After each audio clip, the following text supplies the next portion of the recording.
ప్రధానమంత్రుల కొడుకులు ప్రధానమంత్రులు అవ్వాలని కోరుకుంటారు. కానీ ప్రధానమంత్రుల కొడుకులు సైన్యంలో పనిచేసేటటువంటి కల్చర్ ఇజ్రాయెల్ లాంటి చోట్ల ఉంది. ఇజ్రాయెల్ ప్రధానమంత్రి నెతన్యాహు కొడుకు సైన్యంలో పనిచేస్తున్నాడు. ఆ పనిచేసేటటువంటి క్రమంలో భాగంగా అతను తాజాగా ఏదైతే యాయిర్ అతని పేరు తాజాగా second biggest financier of terrorism అంటూ తాజాగా ఆయన చేసినటువంటి ప్రకటన. ఫ్లోరిడాలో జరిగినటువంటి ఒక మీటింగ్కి తను అటెండ్ అయ్యాడు, ఏదైతే ఈ టెర్రరిజం మీద జరిగినటువంటి మీటింగ్కి. ఈ సందర్భంగా ఒక కీలకమైనటువంటి వ్యాఖ్య చేసుకొచ్చాడు. ఖతార్ అనేటువంటిది second biggest financier of terrorism. మొట్టమొదటిది ఇరాన్, రెండవది ఖతార్ అన్నది మనం చాలాసార్లు ప్రస్తావించుకున్నాం.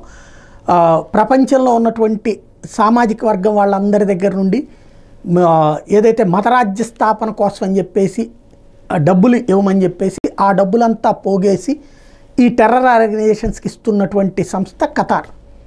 అది ప్రపంచ ముస్లిం దేశాల నుంచి వసూలు చేస్తుంది. అట్లాగే ఇతరత్ర ఎవరైనా సరే దానికి పంపిస్తే ఆ డబ్బులు ఇడికి పంపిస్తుంది. అదే విషయాన్ని నెతన్యాహు కొడుకు రైజ్ చేసుకొచ్చారు.